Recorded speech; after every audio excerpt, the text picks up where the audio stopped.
You're listening to the Stable Management Podcast, where we discuss the barn management topics that you're passionate about. Hi, everyone. Welcome to the Stable Management Podcast. Our goal is to bring you a real-world look into the parts of horse farm management that you love or hate most, such as stall bedding, farm equipment, and pasture maintenance. During each bi-monthly episode, we'll be joined by an expert guest who shares their experiences with and perspectives on an important stable management topic. Tired of toxic fly sprays that don't work?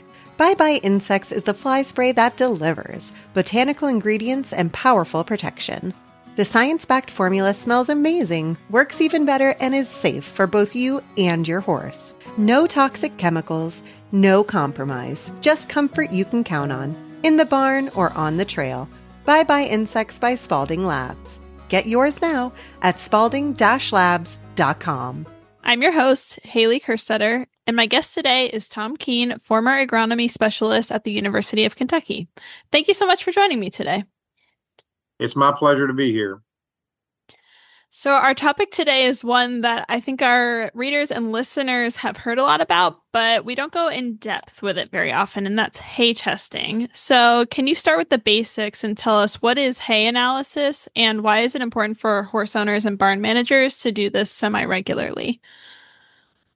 Well, it's very important, especially if you're concerned about the diet and health of the horse. And as with any other livestock enterprise, you know, we have many different kinds of animals that we're feeding in the equine industry, whether it's a barren mare, a mare that's growing a foal inside of her, a mare with a foal at her side, a racing horse, a stallion, a retired horse. So we have a lot of different animals that we're trying to feed. And in order to get their diet right, whether it's you're consulting with a veterinarian or a nutritionist, to have that data that a hay test supplies is very important when balancing that ration for that horse.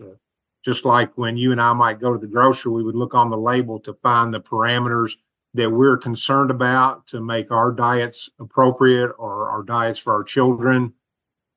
Having those numbers and having that analysis provides us an opportunity to get that ration just right. Awesome. And can you tell us what are the key nutrients or components that are tested in a standard hay analysis report? And what do those numbers actually tell us? So those numbers vary dramatically. And there's anywhere probably from 10 to 12 numbers that you would receive on an analysis. Once you submit a sample, all the way up to probably 50 plus or more different numbers that you would receive on a report. Again, you would want to visit with your veterinarian, your nutritionist, or, you know, if you're familiar, if the barn manager or the farm manager is familiar with the nomenclature and the chemistries and so forth that are involved with those numbers, then that's good. But, you know, some of the basic ones that we look at are obviously dry matter. We're looking at crude protein. We're looking at fiber components. We're looking at digestibility. We're looking at energy. And so, you know, it goes on. And relative feed value, TDN, total digestible nutrients. So that's just to name a few, but the list is quite extensive depending upon the kind of test that you get. Can you tell us how do hay nutrient levels vary based on factors such as cutting, region, or grass type?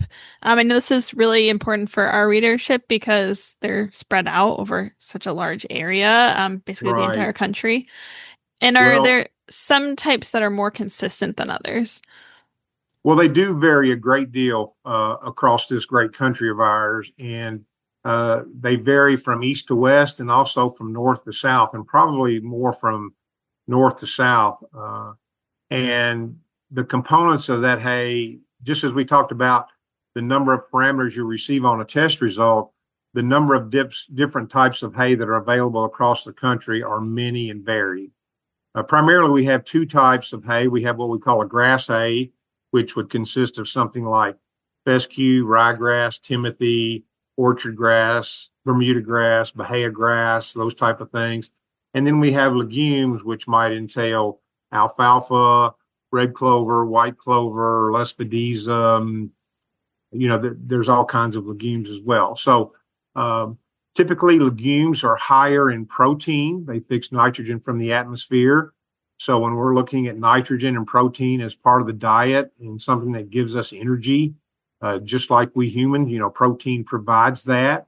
And so pure alfalfas, pure clovers, those type of things are generally going to be higher in nutritive value. Grasses such as orchard grass and ryegrass and fescue, those types typically are less, they have less protein, more fiber.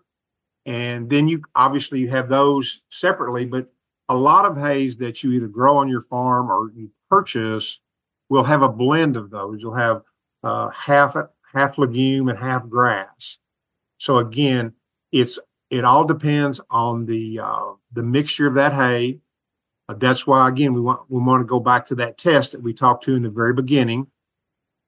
And but the thing that affects forage quality the most, again, within the legumes and within the grasses, is the stage of maturity that plant is cut at.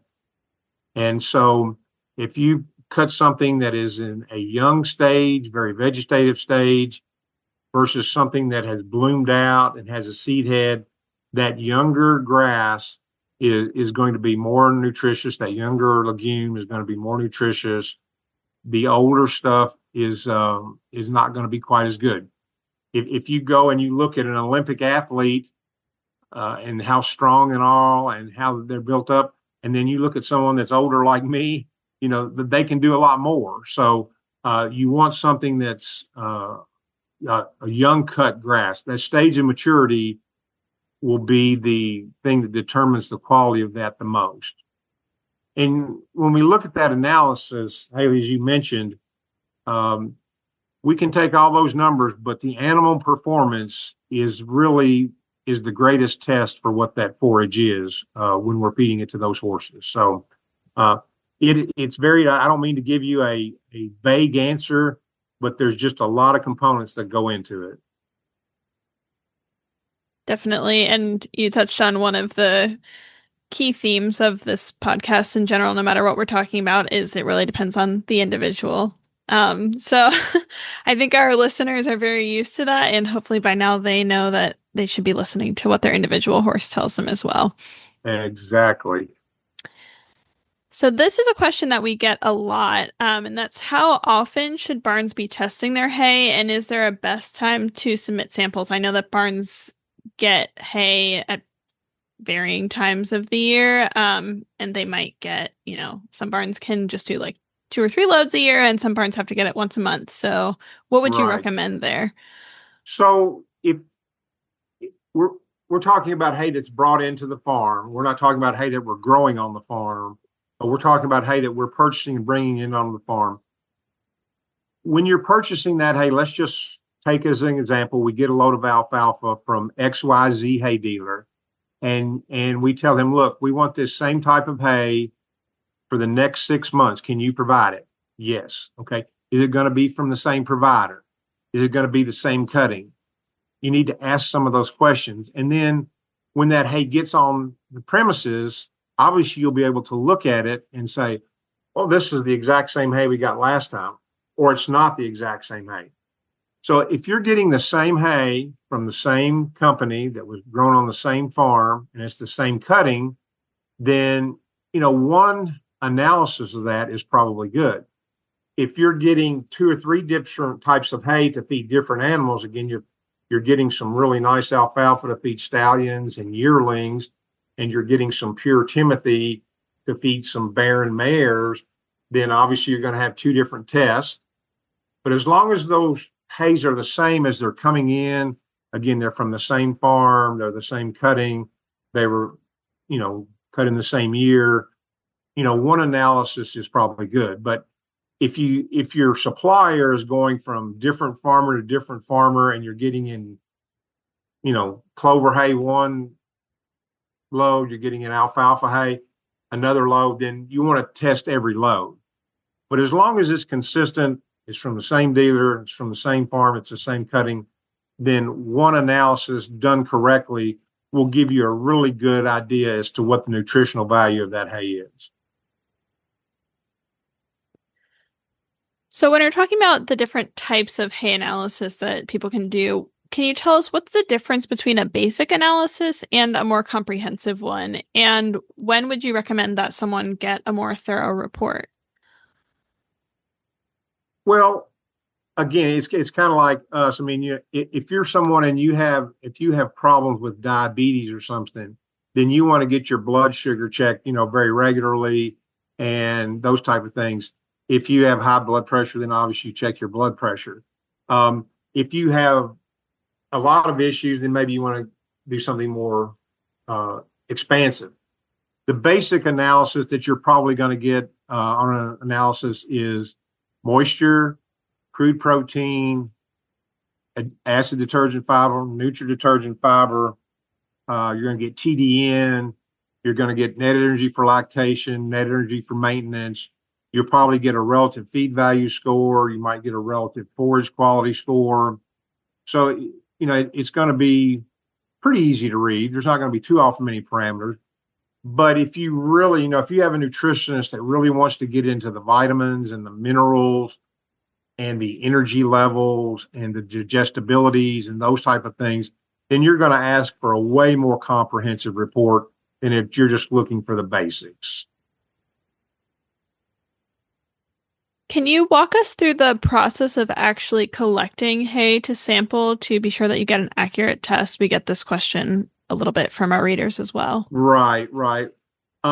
So most horse owners, well, I shouldn't say that now. Things have changed dramatically in the last few years. But if you have a square bale, for instance, whether it's a small square bale or one of the bigger size square bales, you want to have a round core that is on the end of a drill. And you want to take that core on the butt end of the bale. So on the short square end of the bale, not the long side of the bale, but the smaller side of the bale. You want to make sure that core is good and sharp. You want to go in approximately 12 to 18 inches. You want to take that core out. You want to put it in a plastic bucket of some kind or plastic container. And then depending upon the size of the amount of hay you're testing, we call that a lot of hay, a new word lot.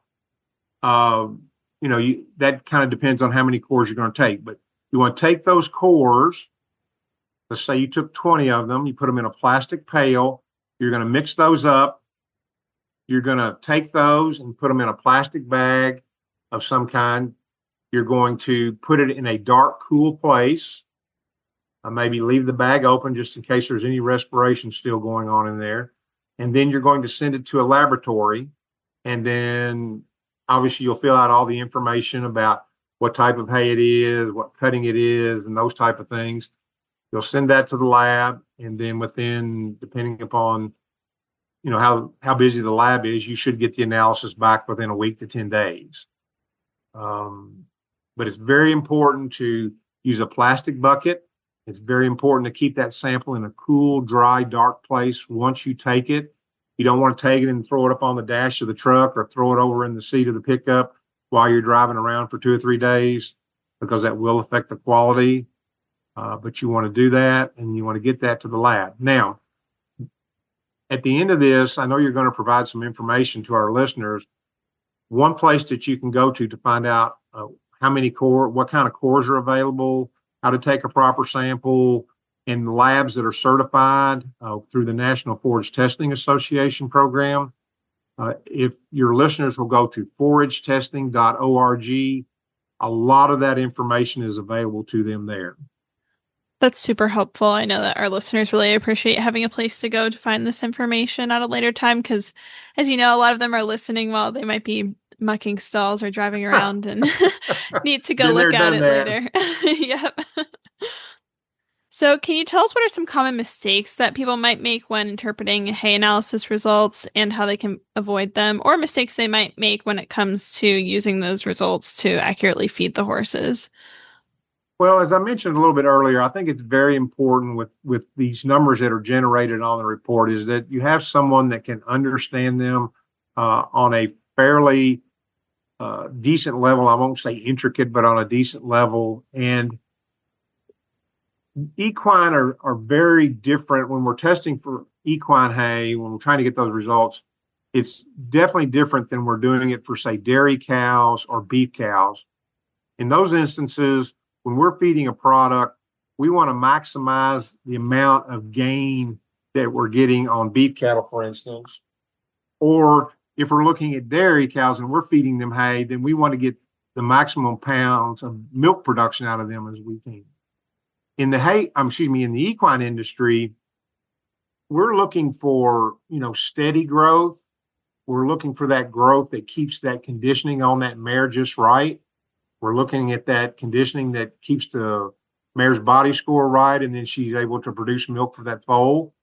If we have horses on the racetrack, then we need a lot of energy for those training animals. If we've got breeding stallions and it's the breeding season, here in Lexington, the breeding season, a lot of energy there. So I think we get kind of caught up in the numbers sometimes, and we need to look at the equine ration totally different, I think, than we do the dairy or the beef ration. So I think a lot of times we put these numbers in the idea that we're wanting maximum production. That's why we paid all this money, or we paid this money to get this sample. We need to utilize all these numbers. But I think we need to utilize them for the animal that we're feeding so that we don't get animals too fat. We obviously don't want them ribby. So we want to make sure that we use them just right. And I think a lot of times when we get those numbers, we think, well, we've got to use them all. We've got to balance it just right and this type of thing.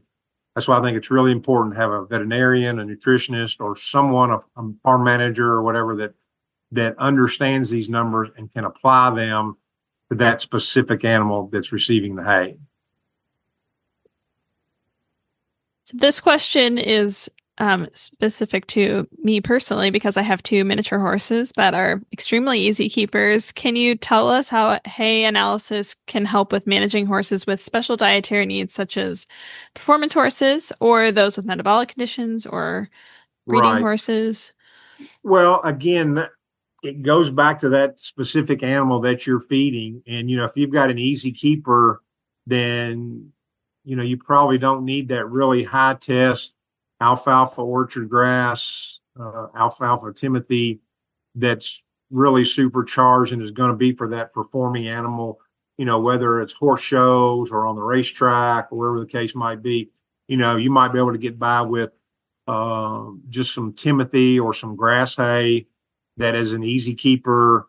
They just kind of nibble at, with a simple stomach. They're not like cows where they just graze and they sit down and ruminate. The horses are kind of constantly eating and that type of thing. So if you've got an easy keeper, then you're probably going to want something that, doesn't put on a lot of weight, but yet keeps them grazing, keeps them active, rather than pacing in the stall or cribbing or, that kind of thing. If you've got a horse that is, has a dietary requirement, maybe they just put on weight so fast, and you have to muzzle them or something. You've got to be careful. I know there's a lot of work being done now about fructans and those types of things, the sugars, simple sugars, complex sugars that need to be considered when working with these different animals, especially if you've got a specific dietary requirement. So, I hate to keep going back to it, but it's a lot more complicated than sometimes we make it out to be. Awesome. So my final question for you is, if someone has never done a hay analysis before, what are the first steps you recommend to get started, and where could they go for help with interpreting results? Personally, that was really daunting for me, at least, when I was first looking into a hay analysis when I had never done one before. Right. Well, I mentioned that website a little bit earlier, forgetesting.org. So that's where I would start. And the first place I would go to the list of probes that are available on that. And if you go to the reference tab, it'll have a list of the hay probes that are out there nowadays, where you can buy them and that type of things. And so that's where I would start. And then from there, I would go, there's another article in there that says how to take a hay sample. We talked about this a little bit earlier. Again, make sure that probe is good and sharp. If you're testing a square bale, again, you want to go into the butt end of the bale in the center of the bale. You want to make an X on the back of that bale, top to bottom, and then where the X intersects is where you want to take that core. Again, depending upon how many bales you're testing for, if you've only got 50 bales, then you may want to test 5 bales. But if you've got 500 bales, you probably want to test 20 to 25 bales. So again, it kind of depends on how big the lot is.